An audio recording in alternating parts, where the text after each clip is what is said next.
What's poppin', everybody? Welcome back to the channel. It's KB and we locked in. Now let's jump into it. Today, we're going to be taking a look at day 2 of the YNW Melly trial. This will basically be some of the crime scene evidence that was collected along with the testimony from experts who will no doubt try to link it all back to Melly.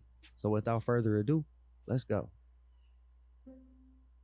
Okay, so in our last video, we looked at day 1 of the trial, which was the opening statements from the prosecutor and defense in this case. During these statements, the prosecutor presented compelling evidence, including cell phone data that tracked YNW Melly's location on the night of the incident. Additionally, surveillance footage showed Melly entering the exact car where his 2 friends were later found murdered just 30 minutes after his presence was recorded. On the other hand, the defense raised doubts about Melly's responsibility for the crime, introducing reasonable doubt into the equation. The prosecution, led by prosecutor Christine Bradley, also claimed that YNW Melly himself actually bragged about and admitted to the deadly shooting in a direct message on Instagram. Melly was accused of staging the crime scene to look like a drive-by shooting. The prosecution also argued that the phone data, blood splatter evidence, and a bullet casing in the car will prove in this trial that Melly was in the car on the night of October 26 when the victims were shot dead, from what prosecutors are arguing was from inside the car. The defense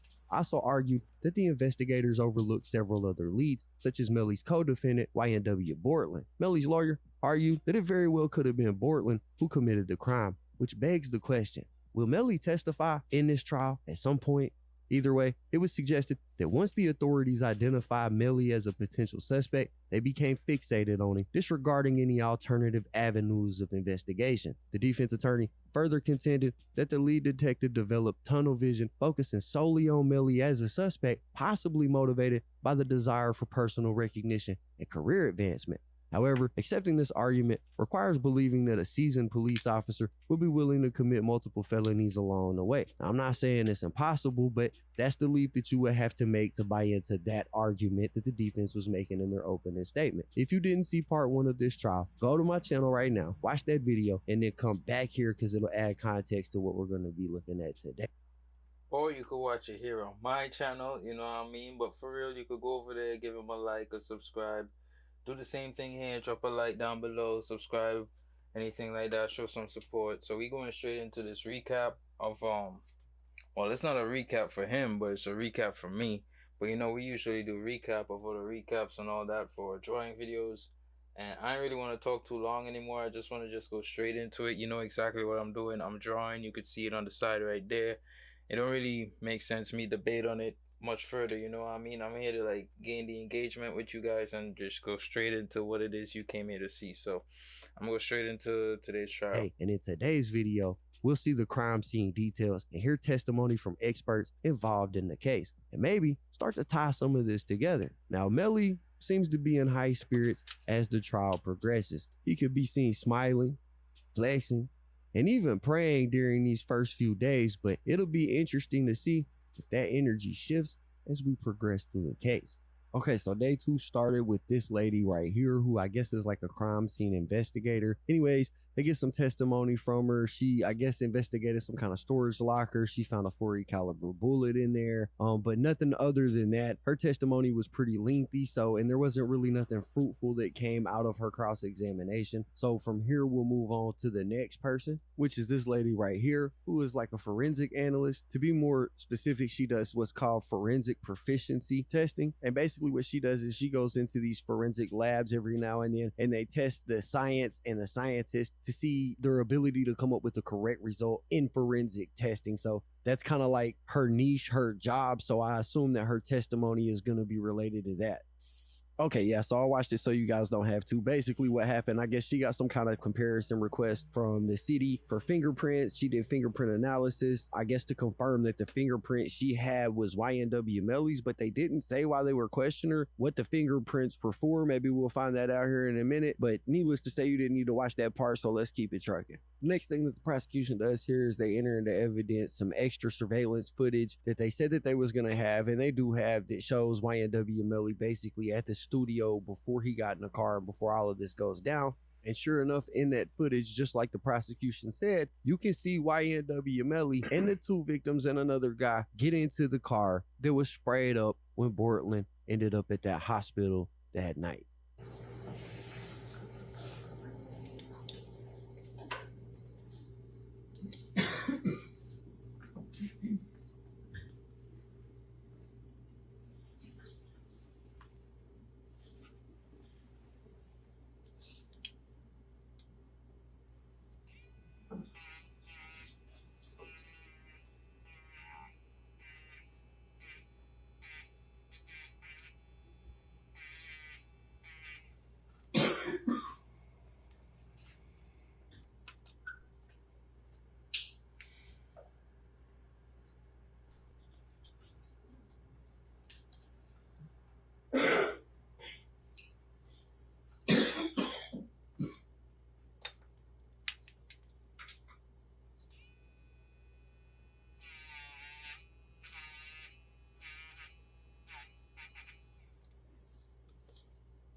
Then they take a short recess, and then they come back, and this guy right here takes the stand, and this is where things are going to get a little bit interesting.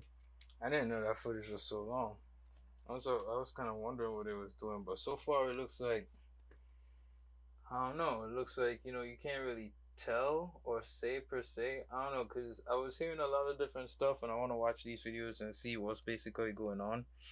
But based on what I've seen so far, it doesn't look like the prosecutors have something concrete. You know what I mean? It's kind of nuts. It's kind of nuts. Like, the main thing, I guess we'll see. We'll see. But if you want to go back to last week's or yesterday's, sorry, or 2 days ago, whatever, the previous video, you could check that out, and then, or you could go and watch the original content from him. KB Goes Live. It's all good. And yeah, then you could catch up to this and see why I feel that way. But let's just keep going. So this is the guy who, after it was all said and done and they had got the vehicle, ended up taking photographs of the vehicle, ended up examining for the entire day all of the evidence that was in the vehicle. And so that's what we're going to get into. Let's hear what he's got to say. Let's look at what he's got to present. And so, Investigator Carter, how long have you been with the city of Fort Lauderdale as a crime scene investigator? I am coming up on 4 years as an investigator with the city of Fort Lauderdale. What were your jobs responsibilities as a crime scene technician for the city of Miramar? To respond to crime scenes and observe, document, collect, and preserve evidence. I want to go to October 26th of 2018. Did you have an occasion to be involved in a Miramar police case investigation under case number 18-10-06269? Yes, it did. I was requested to respond to the Broward County Medical Examiner's Office to observe the autopsies that were executed there, and also to process one of the decedents, and then later on to process the vehicle that was involved in the crime scene. You indicated you helped in processing a vehicle. Correct. Did you take photographs while you were processing that vehicle? Yes, I did. Approximately how many photographs did you take? I believe it was around 422. Damn, I didn't realize they had taken that many photos. Yeah, that's that's just a of lot. the vehicle. 420 something separate photos of the vehicle. I'm assuming the outside and the inside. That's crazy. That's a lot of photos. And if there's that many photos, there had to be things that he was photographing in the car. Let's see. Prior to coming into court today, did you have a chance to review a much smaller selection of those 422 photographs? Yes, I did. Are these showing you what's been marked as states D for identification? It's a composite of photographs. Did you have an opportunity to look through these before you came into court today? Yes, I did. Do they fairly and accurately represent the photographs you took on October 26th of 2018? They do. Here at this time, the state was requesting of states D and as states 30 and published to the jury. So this guy took over 400 and something photos, and it seems to me like maybe the prosecution has selected like a small fraction of those photos, probably the worst of the Right. worst, to show. That's a real good point. I didn't even think about that. You right. Out of 422, I think that's how many he said. Out of 422 photos you took, like, what did she say, 10? That's crazy. And that's the 10 that she chose to.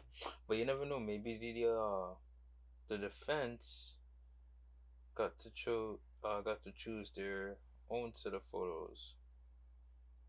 Go to the jury. Let's find out. The vehicle in question, what is it? I believe it was a Jeep Compass. Moving on to the next photo. What are we looking at in here? I'm going to zoom in here to the hood area. That is another piece of evidence tape used to seal the vehicle in the same way that we sealed the premises prior to a search warrant.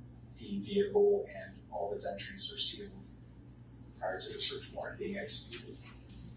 So, for example, now looking at the screen down here at the bottom of the passenger side doors, that red item, is that the same evidence tape we've been looking at? Yes, it is.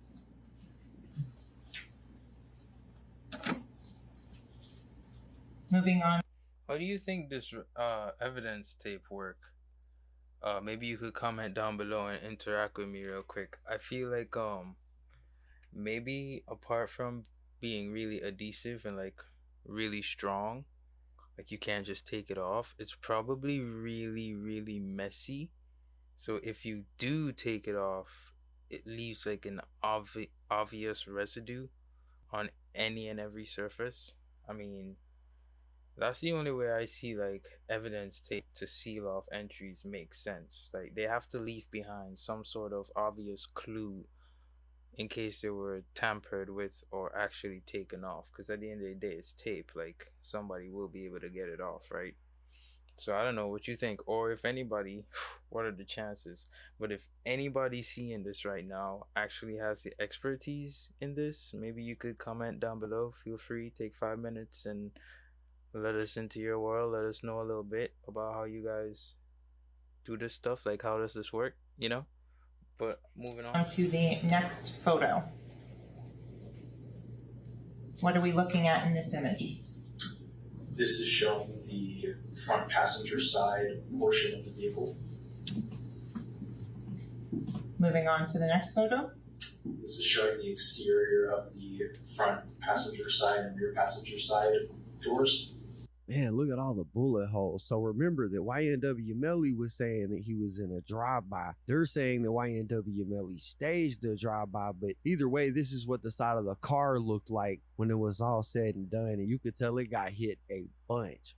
All these are to document the vehicle in which I found it when I responded to the search warrant, and all photos are taken prior to execution of the search warrant. Yeah, so the reason that they're showing all the seals intact and it was photographed that way is to, I guess, prove that it wasn't tampered with in case YNW Melly's team tries to say that they got in there and they tampered with the stuff. But at the same time, could be that. If they put the seals on there, who's to say they didn't open the door before they put the seals on? That too. On there, but whatever, you get what I'm trying to say. That's the reason why they're trying to show the seals like that, to prove nobody's tampered with it. The first photo that we're looking at here was now inside the vehicle. Tell the ladies and gentlemen of the jury what you're documenting in this photo. From here, I took photos of the exterior of the vehicle. Then the doors of the vehicle were opened up. And as is, without anything being moved or disturbed, photographs of the interior of the vehicle were collected. So you say without being anything moved or disturbed.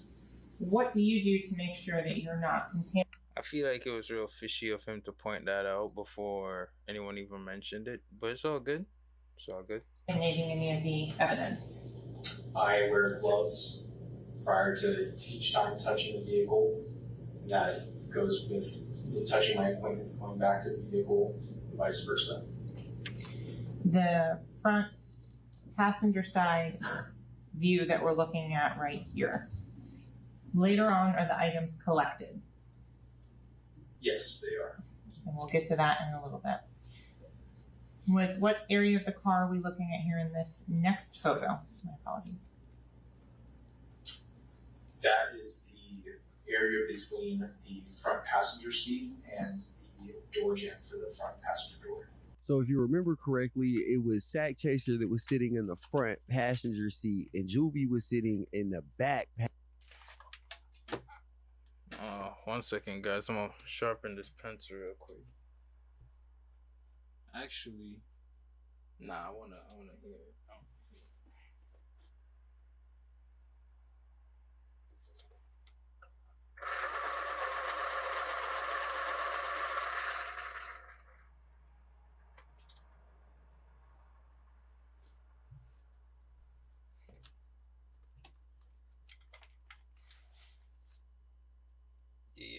passenger seat. So this seat would have been the one that Sack Chaser was sitting in when it all went down.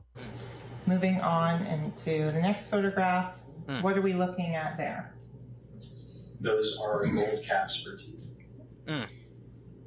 And so it's clear that that's a close-up photo from this rear passenger door. Is that a correct statement? Yes, that's correct.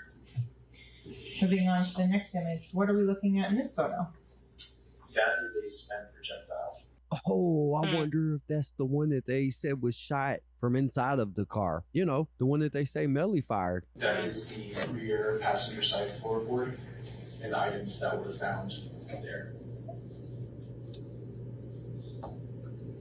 Continuing to the next photo. So this would be the seat that Juvie was sitting in. And I mean, there's blood everywhere in this thing. Look, it's even on the phone and the floor. Moving on to the next image here. What are we looking at? This is the rear passenger side seat as well as the rear center console. Bro, that's This area. crazy, bro. Bro, you seeing this, bro? What? Allegedly, he did this to his best friends. If he did do this, bro, this is crazy, bro. Whether or not he did do this, bro, to be in the car at the same time that this was going down is nuts, bro. Like, sleepless nights, bro. In the center with the two Sprite cans. Is that how you found it, in the down position? Yes, it was. Moving on to the next image, what are you showing here? In this image, this shows the interior of the front driver's side door and the somewhat of the interior of the front driver's side seat and floorboard. This image shows the steering wheel, partial of the front driver's side seat, the center console, and the side of the front passenger side seat. Are these the items that were in the glove box? Yes, they are.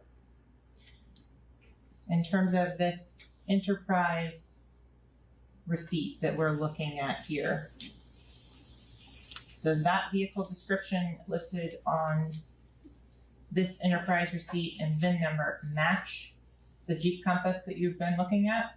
No, they do not. And the name of the individual who rented this vehicle,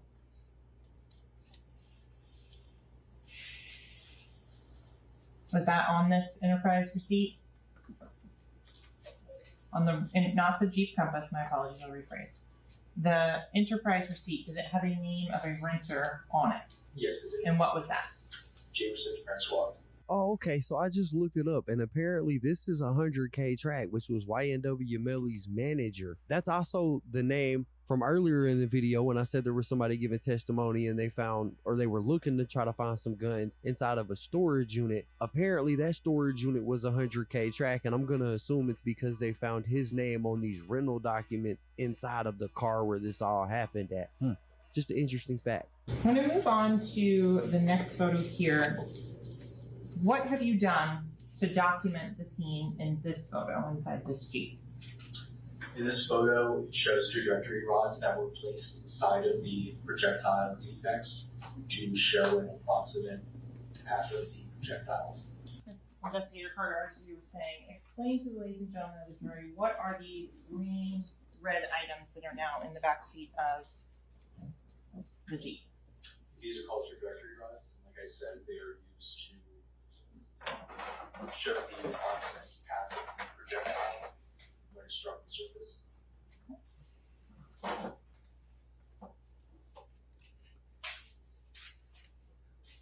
How many trajectory rods are in this photo that we're looking at here? They are 7. You could count. Going forward to the next photograph, what are we looking at here? This is the opposite side of the rear passenger side seat, showing the trajectory rods coming. Objection. Same objection? Yes, sir. Overruled. Again, showing what? Showing the trajectory rods coming through the back of the rear passenger seat and through to the front of the rear passenger side seat. And can you explain to the ladies and gentlemen of the jury how you place them? The trajectory rods are placed through one defect, pass through the object, and then through the other defect on the opposite side. Now, see, this is an important piece of the case right here because they're showing the projectiles and how they traveled. Remember, YNW Melly was sitting in the driver's side back seat. So if he was shooting, it would be going from left to right, right? But the drive-by shooting happened, if you remember from the pictures we seen, on the right-hand side. So if that's true, those bullets would have been going from right to left. So this that they're showing right now is a real important piece of evidence because it could prove the direction that the bullets were going. And what are we looking at this image? This is an image of the projectile as it was removed from the phone to be fully photographed. Moving on to item 16. What photo marker were these items documented under? Photo marker 16. And what are we looking at here? This is a belt, a disposable lighter, a pair of scissors, and a blue container. So these are just items that were inside of the car that are just soaked with blood from being in the car when all of this happened. Wow. This is a Gatorade bottle with red stains on it. And what photo marker was it documented at? Photo marker 17. This is a closer up photo of the spent cartridge casing that was collected from a white plastic bag. And if you'd be so kind as to tell the ladies and gentlemen of the jury what is on the next photo that we're looking at and have zoomed in on. This is the head stamp of the spent cartridge casing that reads Blazer 40 S&W. That's a big old 40 caliber bullet right there. You collected a whole bunch of items from this car, correct? Yes, sir. Do you know approximately how many items you collected? I do not. 14. 14 items? Correct. Okay. We're talking about attempting to get DNA on the items, off the items, correct? We are trying to collect whatever is on these items. Okay. Correct. And you're really looking for either DNA or fingerprints, basically. Correct. Process this car the day of the homicides. And you had another fellow officer processing the car, half the car also, correct? Definitely. She was a crime scene technician, not an officer. Okay. And she was processing the car also? That is correct. So between the two of you, you spent about 14, 15 hours processing the Jeep? Correct. Okay. And the purpose of that was so that you could collect all the evidence that could help this jury decide who was in that car and who may have been involved, correct? That is correct.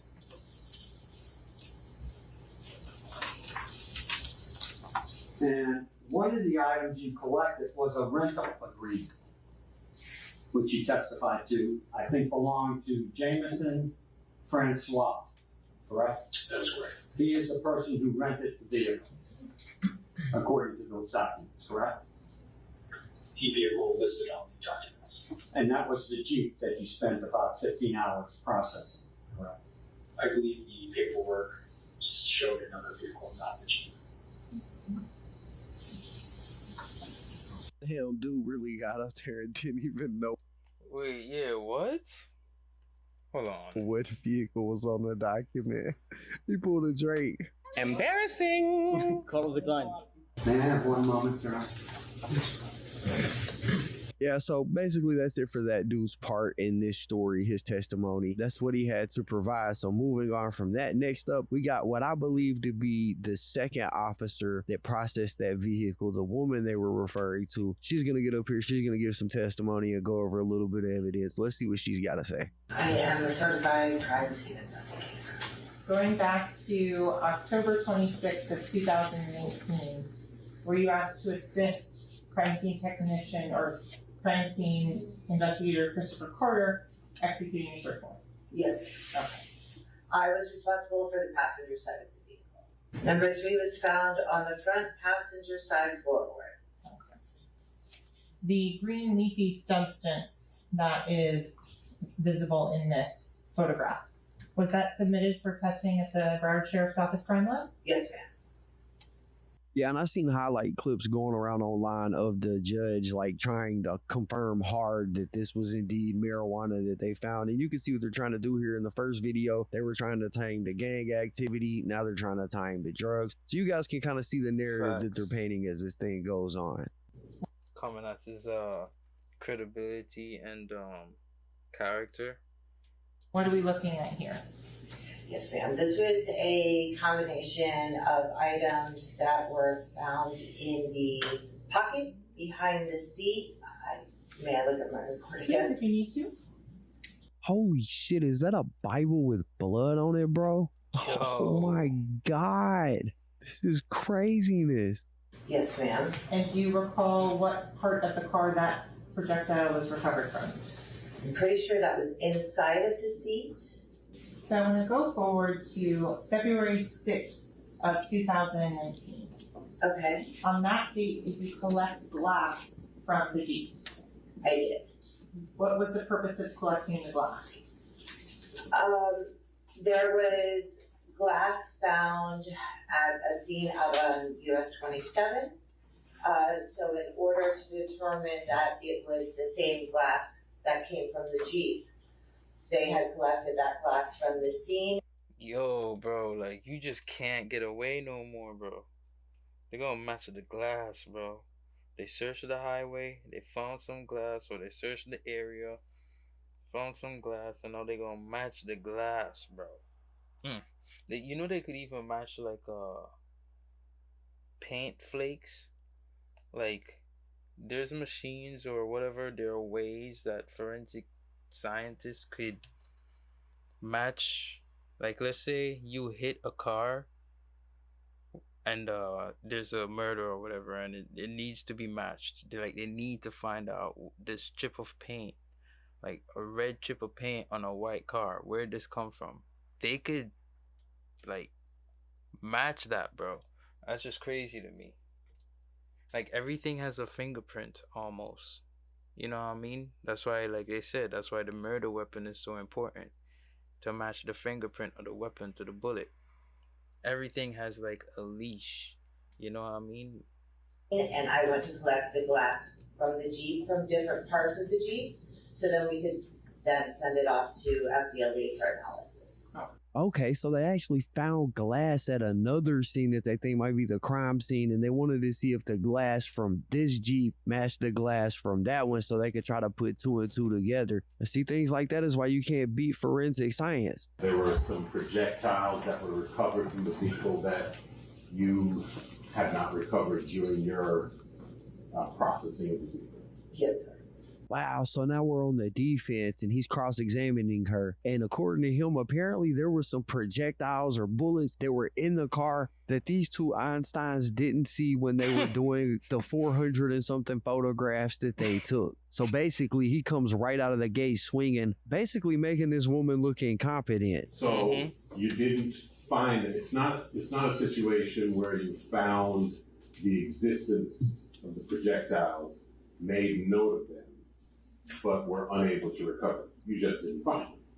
We didn't find them. We documented all the holes. Oh, well, yes, I did miss the bullets, the actual physical evidence, but hey, I made note of every hole that I seen. Don't I deserve a cookie?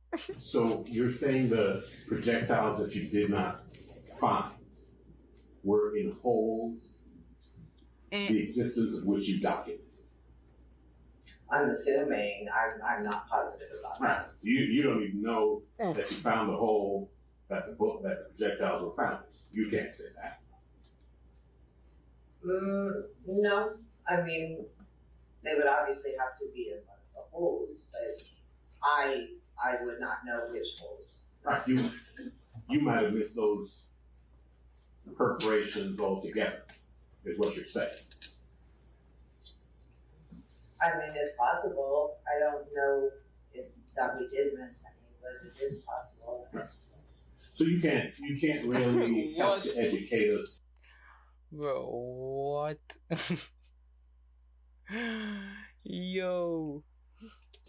On how thorough your processing was, because you don't even know where the projectiles came from that you did not find, right? Yeah.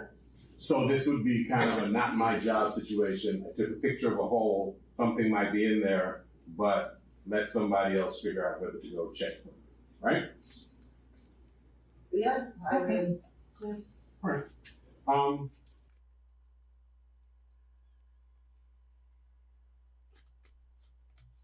Bro, what?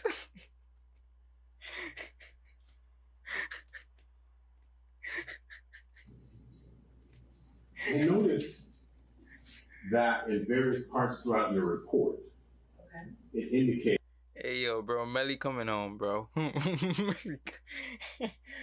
Yo. the sentence begins before it lists the items that you retrieved using a fresh set of latex gloves, right? yes, sir. That's because you use a fresh set of latex gloves for each particular item that you retrieve?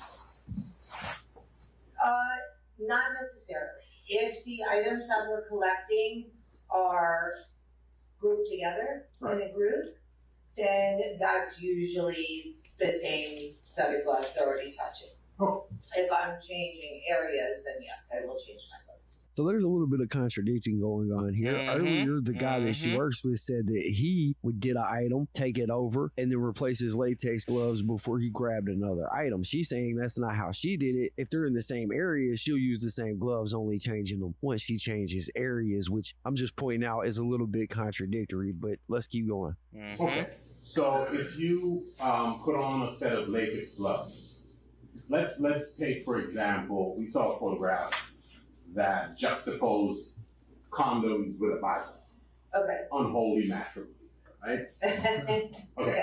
And you found them in the same location, that's why you took them in the same photo? Yes, sir. And you were presuming, therefore, that the same person put the Bible in there and the condoms in there?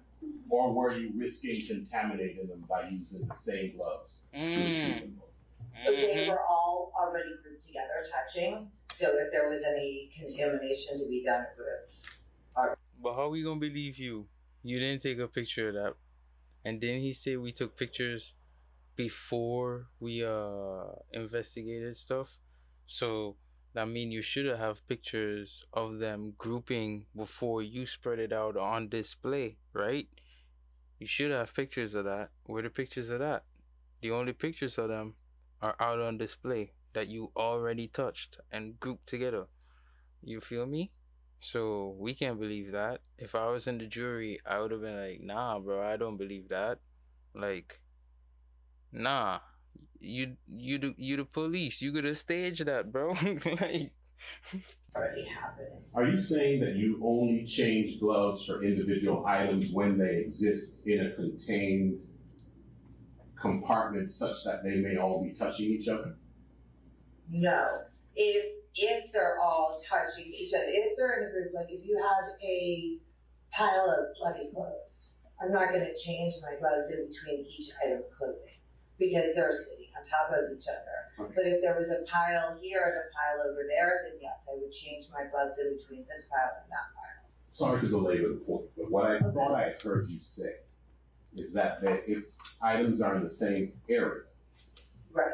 you may not necessarily change your gloves, right? Right. Yes, if they're found in the same area, grouped together. Okay, that's what you meant to say, in the same area, grouped together such that they're touching. yo, this is a real good lawyer, bro. He's trying to get the exact words. Words are real powerful, bro. And a man could be guilty, bro, but with the right words, he could walk out free. You know what I mean? So. That's what I thought I said. I'm sorry. Yes. Okay, and that's the only time that you didn't change your gloves in this case? He coming at her I mean, I good. don't really recall exactly. I follow the same procedures every time. Okay. Yes. He coming at her good.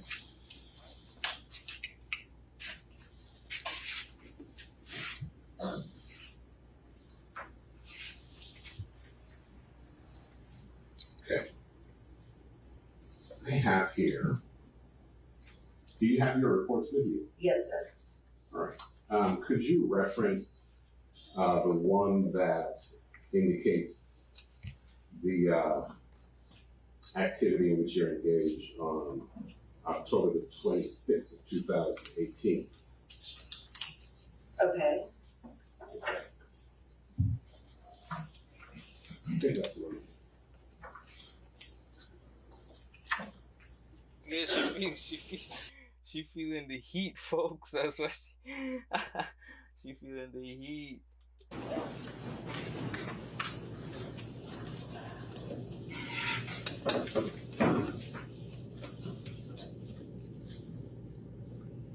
Okay, and in every instance in your report where it says using a fresh pair of latex gloves would document each instance in which you did so, and that was the purpose of your making that notation. Is that correct? I mean, I change them often in between. I may not know every single time I've changed them. We usually have a couple different pair on, and I'll just take them off. I don't know. I just don't. What he seems to be doing is attempting to get this woman to purge herself while she's under oath in front of the court. Basically, it seems like maybe the documents have a checkbox or something that she's supposed to mark that says, every time I grabbed the item, I changed my gloves. And she's saying under oath that she only did that if the items were completely separated. But if they were grouped together, like just, strewn about in the floorboard, she wasn't changing her latex gloves. So what he's trying to do is discredit this woman. I could change them 20 times throughout. I just don't notate every single time.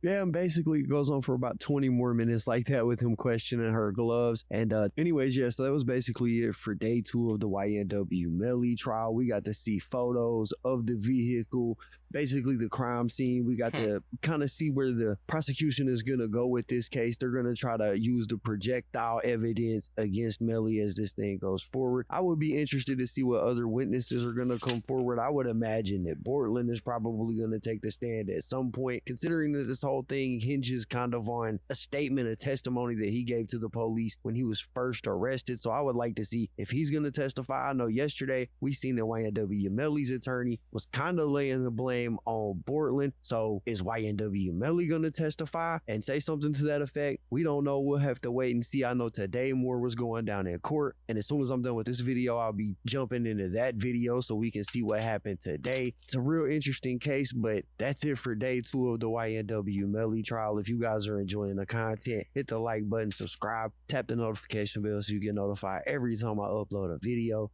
As always, it's been fun rocking with y'all, man. Hey, yo, you can do the same for me, right? Tap, subscribe, like, if you like my drawing so far, you know what I mean? That's really what this is about. But yeah, like, day 2 seems crazy, and I'm actually about to do the same thing. I'm about to hop into day 3, and just get it going, yo. I mean, 30. How long we been drawing? 40 minutes. That's none. We could do another. The video I got for day 3 ain't that long, so I'm gonna see y'all in the next video.